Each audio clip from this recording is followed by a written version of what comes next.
Welcome to pioneer study. आप देख रहे हैं कंप्यूटर का जो बुक्स आपका बिहार बोर्ड का चलता है उसका क्वेश्चन आंसर। हम लोग लास्ट पार्ट पे हैं, तो अगर आप अन्य पार्ट नहीं देखे हैं, अन्य चैप्टर के क्वेश्चन आंसर नहीं देखे हैं तो वो देख लें और उसके साथ क्वेश्चन आपके नोट्स कॉपी जरूर बना लें। ठीक है, नीचे दिए गए प्रश्नों को विकल्पों को सही उत्तर चयन कीजिए। एआई का मतलब क्या होता है? तो एआई का मतलब होता है आर्टिफिशियल इंटेलिजेंसी। आर्टिफिशियल इंटेलिजेंसी, ये आपका जो दिक्कत दिया है वो बर्ड मीनिंग में दिया है। ठीक है, एआई का आविष्कार किसने किया था? ये बहुत इंपॉर्टेंट क्वेश्चन है। जॉन मैकार्थी ने किया था, जॉन मैकार्थी। आईओटी का पूरा नाम क्या है? तो इसका पूरा नाम है internet of technology. Virtual reality में क्या देखा जाता है? तो इसमें कंप्यूटर स्क्रीन देखा जाता है। 3D प्रिंटिंग में क्या बनता है? तो इसमें वस्तुएं बनती है। आगे है आपका कि आईओटी डिवाइस को जोड़ने के लिए उपयोग किया जाता है, तो ये आपको इंटरनेट का एआई से उपयोग किए जाने वाले तकनीकी के मशीन आपने अनुभव सिखाती है, तो वो एआर ग्लास यहाँ पे आप ऐसे कर सकते हैं। ठीक, पहले का सेंसर है, दूसरे का मशीन लर्निंग है, तीसरे का एआर ग्लास है, आप भर लीजिए, और चौथे का वर्चुअल रियलिटी है, पांचवे का ये जो 3D प्रिंटिंग मॉडल है वो 3D इंटरनेट के माध्यम से है।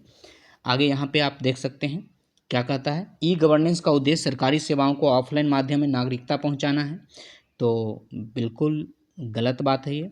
ठीक है, आगे ई गवर्नेंस का काम वो नहीं है। ऑगमेंटेड रियलिटी में असली दुनिया में डिजिटल जानकारी जोड़ी जाती है, बिल्कुल ये सही है, ये नया नया चीज़ चल रहा है। ई लर्निंग में पढ़ाई के लिए इंटरनेट की आवश्यकता नहीं होती है, ये गलत है, इंटरनेट की ही आवश्यकता होती है। 3D प्रिंटिंग में वस्तुओं को डिजिटल रूप में प्रिंट किया जाता है, तो ये चीज़ सही है।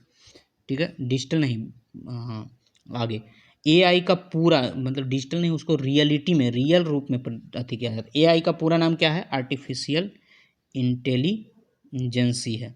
ठीक है, ठीक है, ये आगे है।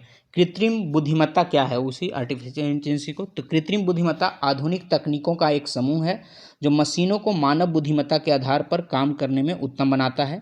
मशीन लर्निंग का क्या मतलब है? तो जब मशीन डाटा की सहायता से सोचने और सुधारने करने की क्षमता पा लेता है तो उसे मशीन लर्निंग कहते हैं।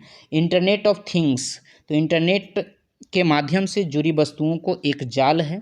आईओटी के 3 प्रमुख घटक डिवाइस, कनेक्टिविटी और क्लाउड। आईओटी के क्या लाभ हैं? आईओटी सुरक्षा, स्वास्थ्य आदि क्षेत्रों में सहायता कर हमारा जीवन सरल बनाता है। एआई किन किन क्षेत्रों में इस्तेमाल होता है? एआई का इस्तेमाल smartphone, video games, search engine, online shopping इत्यादि में होता है। वर्चुअल रियलिटी से जुड़ी चुनौतियां क्या है? तो वर्चुअल रियलिटी से जुड़ी चुनौतियां निम्न हैं। इसमें प्रयुक्त होने वाले उपकरण महंगे होते हैं। लंबे समय तक इसका उपयोग करने में स्वास्थ्य संबंधी समस्याएं हो सकती है, जैसे सिर दर्द या चक्कर आना। रोबोटिक्स और स्वचालन के क्या लाभ हैं? तो रोबोटिक्स और स्वचालन का उपयोग उद्योग, स्वास्थ्य संबंधी क्षेत्र, विभिन्न घरेलू काम, अनुसंधान, शिक्षा आदि क्षेत्र में किया जाता है।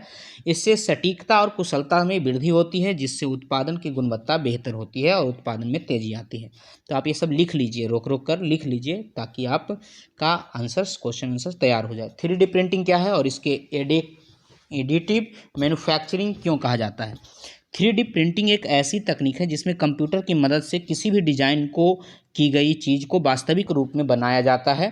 इससे वस्तुओं को परत दर परत जोड़कर तैयार किया जाता है, जिसकी वजह से इसे एडिटिव मैन्युफैक्चरिंग भी कहा जाता है।